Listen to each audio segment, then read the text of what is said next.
Hi అండి, అంతా ఎలా ఉన్నారు? మీకు ఈరోజు కళ్యాణదుర్గ వెంకటేశ్వర స్వామి దేవాలయం మీకు చూపించబోతున్నాను. ఈ దేవాలయం చూశారు కదా, ఇదిగోండి ఇక్కడ కళ్యాణదుర్గ వెంకటేశ్వర స్వామి ఫొటోస్ ఇవన్నీ కూడా ఆయన కళ్యాణము ఎలా జరిగింది ఏంటన్న ఫొటోస్ అయితే ఈ మెయిన్ ఎంట్రన్స్లో ఉంటాయి. ఇవన్నీ కూడా మనం చూడొచ్చండి. ఇదిగోండి కళ్యాణ తిరుపతి వెంకటేశ్వర ఆలయం ఇది చూశారు కదా, ఇది మెయిన్ ఎంట్రన్స్లో ఉంటుంది. రోడ్డుకి ఆనుకునే ఉంటుందండి ఇది. ఇది వచ్చేసి హైదరాబాద్లో బాలనగర్ దగ్గర ఉన్న చింతల్ పద్మానగర్ ఫేజ్ 1లో అయితే ఉందండి ఈ టెంపుల్. మళ్ళీ అడ్రస్ చెప్తున్నానండి. హైదరాబాద్ బాలనగర్ దగ్గర ఉన్న చింతల్ పద్మానగర్ ఫేజ్ 1లో అయితే ఉందండి ఈ టెంపుల్. ఇది మెయిన్ ఎంట్రన్స్ అండి. ఇదంతా కూడా ఇక్కడ పెళ్ళిళ్ళు బాగా జరుగుతాయండి. పెళ్ళిళ్ళ సీజన్ టైంలో అయితే ఇక్కడ అసలు ఖాళీ ఉండదండి. ఇదిగోండి ఇది కొబ్బరికాయ కొట్టే స్థలం అండి. మనం ముందు తెచ్చిన కొబ్బరికాయ అయితే ఇక్కడే కొట్టేసి పైకి తీసుకువెళ్ళాలండి. ఒకవేళ మనం మర్చిపోయి తీసుకెళ్ళినా కూడా ఇక్కడే కొట్టాలండి కొబ్బరికాయ అయితే. ఇదిగోండి ఇదంతా కూడా చూడండి. ఇది అయితే మెయిన్ టెంపుల్ అండి. వెంకటేశ్వర స్వామి మెయిన్ ఫస్ట్ ఇక్కడే ఉండేవారు, ఇక్కడే వెలిసారు. అందుకని ఈ టెంపుల్ ఇలా ఉంచేసి బ్యాక్ సైడ్ అంతా డెవలప్ చేసుకొచ్చారు. మనమైతే ముందు ఈయనే దర్శనం చేసుకుని ఇక్కడ మనం మనస్ఫూర్తిగా దండం పెట్టుకుని ఇక్కడ పైకి వెళ్ళాలండి. చూసారు కదా, మెయిన్ ఇక్కడే కాబట్టి ఆ టెంపుల్ అయితే ఇలా ఉంచేసారండి. ఇదిగోండి ఇక్కడ లిఫ్ట్ కూడా ఉంది. ఈ లిఫ్ట్ కూడా పెద్దవాళ్ళు చిన్నపిల్లలు లాంటి వాళ్ళు ఉన్నవాళ్ళు పైకి వెళ్ళలేని వాళ్ళు లిఫ్ట్ ద్వారా వెళ్ళి వెంకటేశ్వర స్వామి దర్శనం చేసుకోవచ్చు. ఇక్కడ నవరాత్రులు బాగా జరుగుతాయండి. వినాయక నవరాత్రులు, దేవి నవరాత్రులు కూడా చాలా బాగా జరుగుతాయి.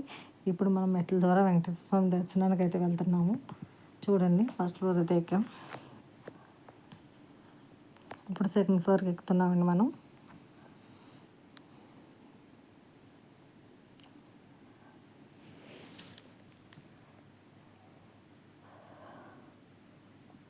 సెకండ్ ఫ్లోర్ కూడా ఎక్కేసామండి. ఇప్పుడు మనం థర్డ్ ఫ్లోర్కి వెళ్తున్నాం.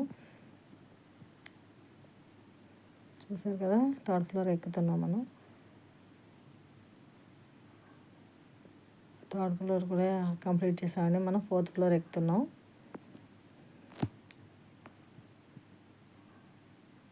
ఫోర్త్ ఫ్లోర్ ఎక్కుతున్నాం, చూసారు కదా.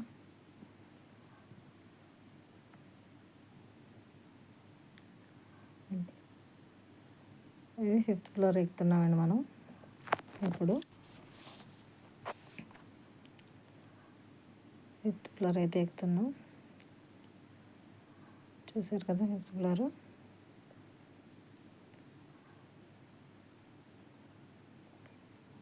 ఇది మెయిన్ అండి. ఫిఫ్త్ ఫ్లోర్ అయితే సిక్స్త్ ఫ్లోర్ ఎక్కుతున్నాం మనం. చూసారు కదా, ఇక్కడ ఈ వెంకటేశ్వర స్వామి చాలా అంటే చాలా మహిమ గల దేవుడు అండి. ఇక్కడ చాలామంది మొక్కుకొని ఆ మొక్కులు తీరగానే వాళ్ళ మొక్కులు తీర్చుకుంటారు. ఇదిగోండి మనం వెంకటేశ్వర స్వామి అయితే పైకి వచ్చేసాము వెంకటేశ్వర స్వామి దగ్గరికి. చూసారు కదా, ఇప్పుడు మనం వెంకటేశ్వర స్వామిది గజస్తంభం దగ్గరికి అయితే వెళ్తున్నాం. చూడండి, ఇదిగో నేను గజస్తంభం దగ్గర తీసుకువెళ్తున్నాను మిమ్మల్ని. చూడండి, అదిగోండి గజస్తంభం. చూసారు కదా, అదిగో చూసారు కదా గజస్తంభాన్ని. ఇదిగోండి, చూసారా గజస్తంభం. చాలా అంటే చాలా మహిమగల దేవుడు అండి ఇక్కడ వెంకటేశ్వర స్వామి. మనం ఏదనుకుంటే అది జరుగుతుంది ఖచ్చితంగా. చూడండి, వెంకటేశ్వర స్వామిని మనం నిజంగా చెప్తున్నానండి, వెంకటేశ్వర స్వామిని చూడడానికి మనకు 2 కళ్ళు సరిపోవండి. మన కళ్ళు పెద్దగా చేసి చూడాలండి. అంత బాగుంటాడండి ఇక్కడ వెంకటేశ్వర స్వామి. అచ్చంగా పెద్ద తిరుపతిలో ఉన్నట్టే ఉంటారండి వెంకటేశ్వర స్వామి. చూడండి, దేవేరులతో కూడుకుని ఉంటారు. చూడండి వెంకటేశ్వర స్వామిని. చూడండి, మీరు కూడా దర్శనం చేసుకోండి. చూసారా వెంకటేశ్వర స్వామి. చూడండి, చూసారా ఎంత బాగున్నారు వెంకటేశ్వర స్వామి. 2 కళ్ళు సరిపోవండి. దేవేరులతో కూడి భూదేవి శ్రీదేవితో కూడిన వెంకటేశ్వర స్వామి అండి. చూసారా, చూసారు కదా. అలాగే గర్భగుడికి లోపలికి వెళ్ళడానికి ద్వారపాలకులు అనుమతి లేనిది ఎవరు వెళ్ళాం కదండి. ఆ ద్వారపాలకులేనండి వీళ్ళు.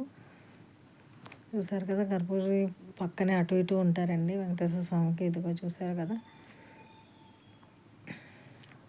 అలాగే ఆయన వాహనమైన గరుడమంతుడు కూడా చూడండి ఇక్కడ ఉన్నారు. ఇదిగోండి గరుడ వాహనుడు. చూసారా ఆయన వాహనం. చూసారా,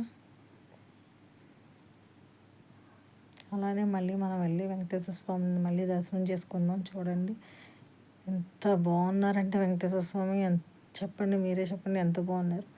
2 కళ్ళు సరిపోవట్లేదు కదండి. ఆయన మహిమలు కూడా అంతేనండి. చూసారా వెంకటేశ్వర స్వామి దేవీలను చూసారా?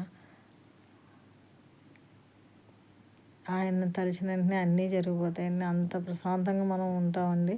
అక్కడికి వెళ్తే అన్ని బాధలు కూడా ఆ టెంపుల్లో మనం వెళ్ళి కూర్చొని మరుక్షణమే మర్చిపోతాం. మనకి ఇన్ని బాధలు ఉన్నాయని కూడా మనకు గుర్తుందండి. అంత ప్రశాంతంగా ఉంటుంది అక్కడ టెంపుల్. అలానే అక్కడ మనం ఏది అనుకున్నా అక్కడ జరుగుతుందండి. చాలా అంటే చాలా మహిమాన్వితుడు. మనం అంటే ఎవరు ఎలా కోరుకుంటారో అలా మాట. కొంతమంది నాకు ఈ కోరిక తీరితే 108 ప్రదక్షిణాలు చేస్తామని గుడి చుట్టూరు మొక్కుకుంటారు. అలానే కొంతమంది మెట్లకి పసుపు కుంకుమ రాసి వాళ్ళు కోరిక తీరిన కోరికల్లా వాళ్ళు అలా ఆయనకి ఏదైతే చెప్తారో అది ప్రకారంగా చేసుకుంటారండి. అలానే ప్రసాదాలు కూడా నైవేద్యంగా పెడతారు వెంకటేశ్వర స్వామికి. ఇక్కడ తొలి ఏకాదశికి, ముక్కోటి ఏకాదశికి చాలా బాగా జరుగుతాయండి. అలానే ప్రతి నెల ఏకాదశికి బాగా జరుగుతాయండి. అసలు ఏకాదశి టైంలో అసలు ఖాళీ ఉండదు. ప్రతి శనివారం అస్సలు ఖాళీ ఉండదండి. నార్మల్ రోజుల్లో కూడా ఉంటారు జనం. నేను నైట్ టైం రావడం వల్ల మీకు జనం లేరు. క్లోజింగ్ టైంలో వచ్చానండి నేను. చూసారు కదా వెంకటేశ్వర స్వామిని ఎంత బాగుందో. అలానే గుడి చుట్టూరు కూడా మీకు నేను చూపిస్తాను.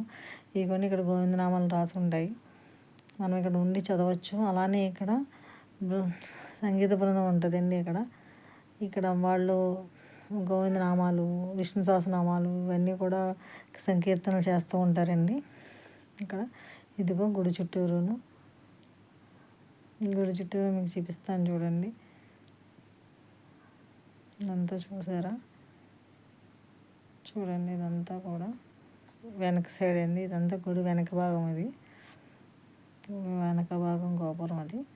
ఇదిగోండి ఇదంతా కూడా వెనక భాగం. ఇది మళ్ళీ సైడ్కి వచ్చాం మనం. చూసారు కదా ఇదంతా సైడ్, అంతా ఇప్పుడు సైడ్ అండి ఇదంతా. చూసారు కదా ఇదంతా. అదిగోండి గోపురం, వెంకటేశ్వర స్వామి గోపురం. ఇక్కడ ప్రసాదాలు అవి సైడ్ పెడతారండి మనకి. ఇది అసలు మామూలు రోజులు కాబట్టి వీళ్ళందరూ నిజంగా ఏకాదశి ఎప్పుడు శనివారం అప్పుడు కూడా ఇక్కడ అసలు ఇసుకెత్తే రాలేని జలం ఉంటారండి. చూసారు కదా మొత్తం పైన అదంతా కూడా చాలా అంటే చాలా బాగుంటుందండి. ఇక్కడ మరీ బాగా పైన కాబట్టి మంచి గాలి వస్తుంది. చాలా ప్రశాంతంగా ఉంటుందండి నిజంగా టెంపుల్. అక్కడ మనం కూర్చుంటే మన బాధలన్నీ మర్చిపోతాము. అలానే ఆ తండ్రిని మనం అడిగింది ప్రతిదీ కూడా ఆయన మనకి తీరుస్తారండి. అది మన నమ్మకం అదండి. వెంకటేశ్వర స్వామి అంటేనే చాలామందికి ఇలవేల్పు కదండి. చాలామందికి ఉంటారు ఆయన. మా చిన్నప్పటి నుంచి కూడా మాకు ఇలవేల్పోయానండి. చూసారు కదా వెంకటేశ్వర స్వామి ఎంత బాగున్నారు. టెంపుల్ చూసారు ఎంత బాగుంది. నైట్ టైం కాబట్టి అలా ఉంది. చూసారు కదా. ఈ వీడియో మీకు నచ్చినట్లయితే షేర్ చేయండి, సబ్స్క్రైబ్ చేయండి, లైక్ చేయండి.